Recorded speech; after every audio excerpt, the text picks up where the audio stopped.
This documentary is about the Civil War and the causes and consequences of this revolution, created by Kaylee, Gagnon, Derek, and Ginger.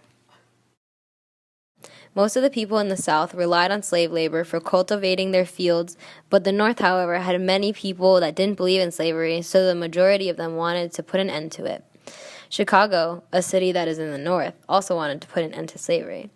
The people who didn't believe in slavery were called abolitionists, and they wanted to make slavery illegal throughout the whole nation.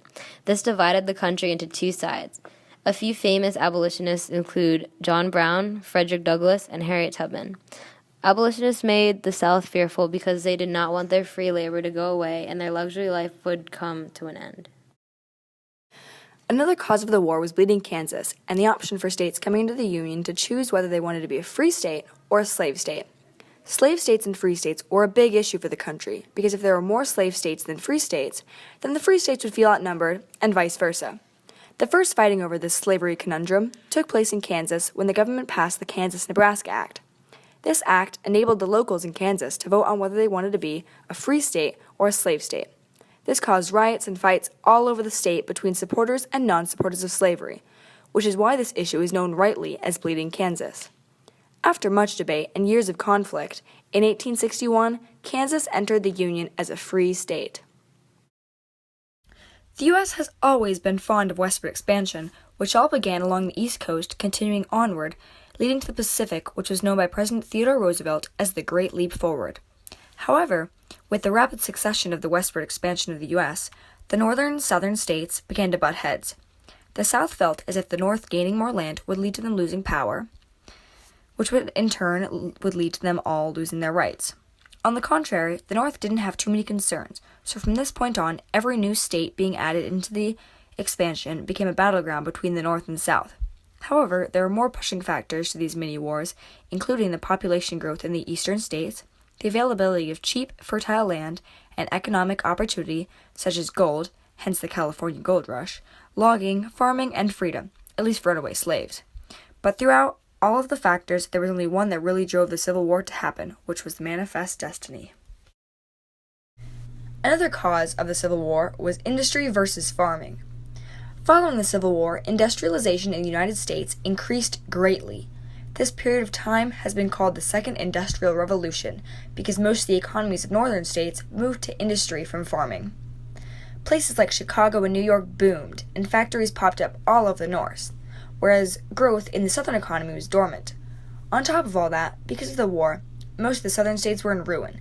This was due to the majority of the war's battles taking place in the South and Sherman's march to the sea. Because of this, the South maintained a large farming economy, which was for the most part solely based upon slavery. Economically, they greatly needed slaves, cotton, and crops. One of the inventions that partially led to the Civil War was the cotton gin. The cotton gin produced so much cotton which required more slaves. As more cotton was being produced, the want for textiles skyrocketed. Factories were being built in the North, businesses were in need of workers, which were supplied by the growing population. These two drastically different ways of life divided the nation. Due to the major industrialization taking place in the North, people rushed over to get jobs. More people means less space, and so tenements were built all around the northern states. A tenement is a room or set of rooms forming a separate residence within a house or block of apartments. Here is an example of a Chicago-style tenement. As you can see, the building isn't too flashy and is quite plain, as are most houses in this era and area.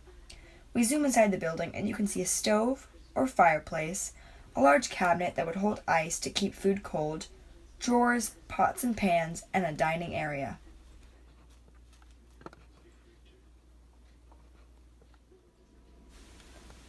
Downstairs, we have another fireplace or stove situation with 3 beds off to the right.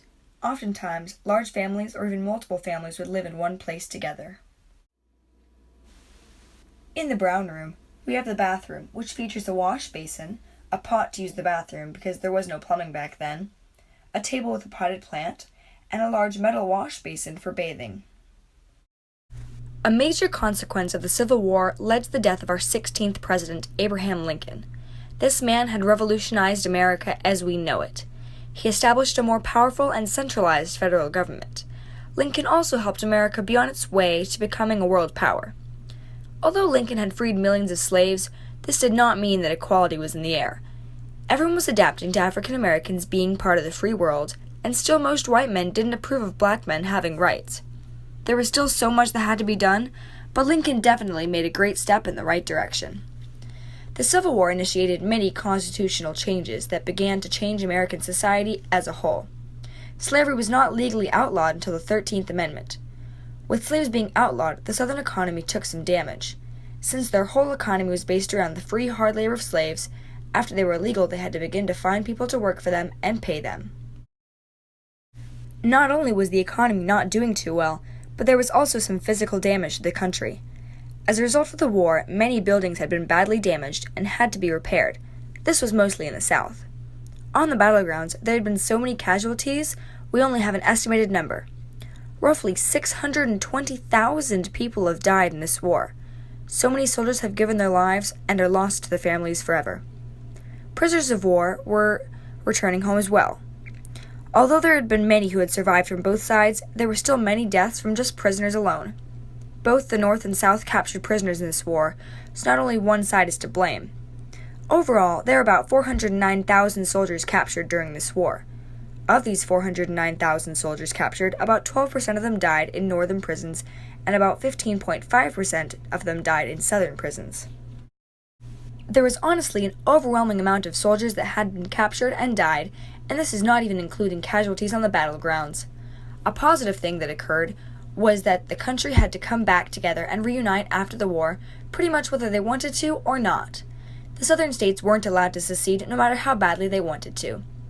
Overall, this was for the better. In order to keep the South under control, they were placed under military rule and monitored. The southern states then had to apply for the readmission back into the Union. Industrialism began as a result of the increase in wartime production and the development of new technologies. This was another thing that was revolutionizing the nation and brought it into the Reconstruction era. Here's a first-person primary source, and his name is Abraham Lincoln. Once I became president, I knew I had to put my plan of freeing slaves into motion. For a while I had to keep my views a secret, so people wouldn't be suspicious and I could win the election. But all that I really wanted to do was help make our country a better place.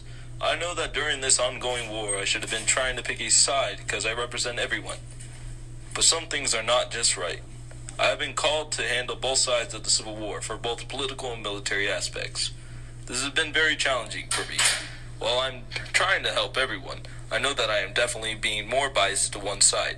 During the outbreak of the war, as complicated and controversial as this, any man would be faced with impossible decisions. I decided to officially proclaim the Emancipation Proclamation to help to free the slaves. I knew that I had to publicly voice my views so the country could attempt to make a step towards what is right. Later, I found that this was a great thing to set in motion and what I believed in. Helped free millions of slaves in Confederate-held territory. I know that after this giant step towards a more constitutional nation, that after I have freed the slaves, that there would be more movement to keep making improvements. Many people did not agree with me and still do not. All that I was trying to do was trying to help our people who once had no say finally have a say and make our country a better place for each and every person. Thank you for listening to our documentary.